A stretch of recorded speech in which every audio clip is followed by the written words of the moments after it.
একটা জাতীয় নির্বাচনের কয়েক ঘন্টা আগেও মানুষ কনফিউজিং অবস্থা থাকে, নির্বাচন হবে তো সকালবেলায়। কারণ ভাই আমি মিথ্যা বলছি কিনা? না না ঠিক আছে, ওইগুলো নিয়ে কোনো তাহলে এটা একটা অনন্য নির্বাচন কেন? ডক্টর ইউনূসের প্রশাসনের প্রতি কেন এই অনাস্থাটা মানুষের ছিল আপনি বলুন তো? কারণ সে এমন কোনো সিমটম আমাদের সামনে উপস্থিত করতে পারেনি যে আস্থা রাখা এমন কিছু হচ্ছে। এবং কারণ হয়তো বললেন যে সে তারা পারতো না, আমি তার প্রতি শ্রদ্ধা রেখেই বলছি পারতো বিধায় মানুষ এই সন্দেহগুলো মানে তাদের মধ্যে পুঞ্জীবিত হয়েছে। এই 1.5 বছর পর্যন্ত এনে কি লাভটা হয়েছে আপনি বলুন? মানে কতটা সুন্দর নির্বাচন উপহার দিতে পেরেছে। 8 আগস্ট 2024-এ ওথ নেওয়ার পরে যদি 6 মাসের মধ্যে নির্বাচন দিত, আমি 3 মাসের কথা বাদ দিলাম, তাও কি এর চেয়ে মানে খারাপ নির্বাচন হতো? নিশ্চয় না, বরঞ্চ আরো ভালো নির্বাচন হতো। মানুষ স্বতঃস্ফূর্তভাবে নির্বাচনে অংশ নিত, মানুষ স্বতঃস্ফূর্তভাবে মানে সব ধরনের প্রচারণা চালাতে হতো। কিন্তু এই 18 মাস পর নির্বাচন হওয়ার কারণে মানুষের মধ্যে একটা ভীতির সঞ্চার হয়েছিল, যেভাবে জঙ্গিবাদের উত্থান চারিদিকে।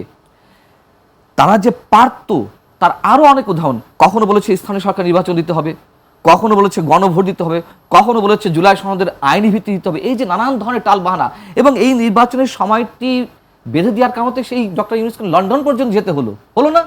হয়েছে তো।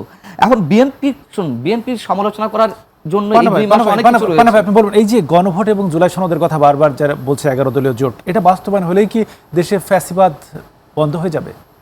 বা আগামীতে ফ্যাসিবাদের জুলাই সনদে যা রয়েছে, শুনুন সত্য কথা আমি আবারও বলি যে এটা ভাউতাবাজি। তবে এই প্রক্রিয়ার মধ্যে যা রয়েছে, মানে এই জুলাই সনদের মধ্যে যা রয়েছে সমস্যা বিষয়ে অনেক ভালো দিক আছে, আবার অনেক দিক বিতর্কের সৃষ্টি করতেই পারে।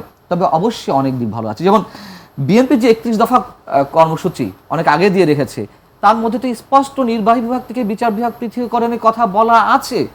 তো এইটি বিষয়ে ডক্টর ইউনূস সরকারের সময় যে কারণেই হোক এর একটা উদ্যোগ নেওয়া হয়েছিল, যদিও সেটি বিতর্কিত।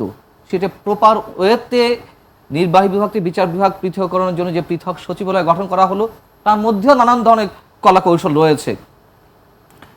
তারপরে মনে করি যে এটিকে কেন্দ্র করে শুরু করা যেত, এই সংসদে এটি পাশ করা যেত, এবং যা যা আরো মানে সরকার বলতে পারতো যে আমরা এটি একেবারে ফেলে দিচ্ছি না, এই অধ্যাদেশটি যেই রাষ্ট্রপতি অধ্যাদেশের মাধ্যমে এটি মানে জারিকৃত অধ্যাদেশের মাধ্যমে এটি হলো পৃথক সচিবালয়।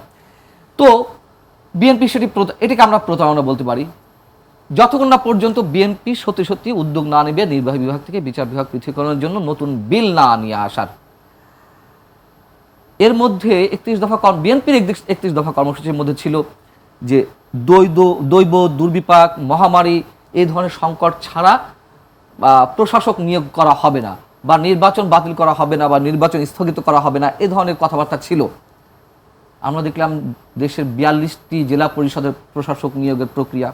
আমরা দেখছি 11টা সিটি কর্পোরেশনে প্রশাসক নিয়োগ দেওয়া হলো দলীয় ব্যক্তিদের। তো এটিকে আমি প্রতারণা বলতে পারি।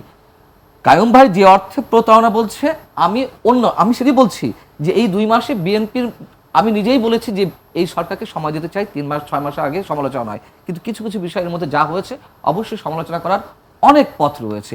কিন্তু বিএনপি যে ওই নাটকটা করেছে, হ্যাঁ ভোটের পক্ষে ভোট দিন, স্রেফ নাটক। শুনুন, এটি করতে তারা বাধ্য হয়েছে।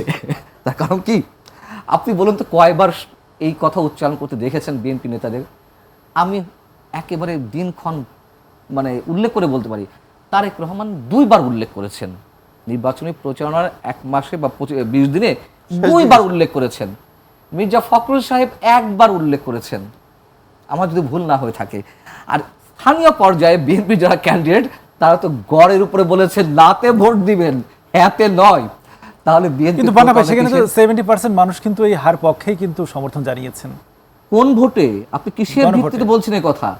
যেই গণভোটে 244% কোন কোন কেন্দ্রে ভোট পড়ে, সেটা কি আপনি বলবেন ফ্রি অ্যান্ড ফেয়ার ভোট?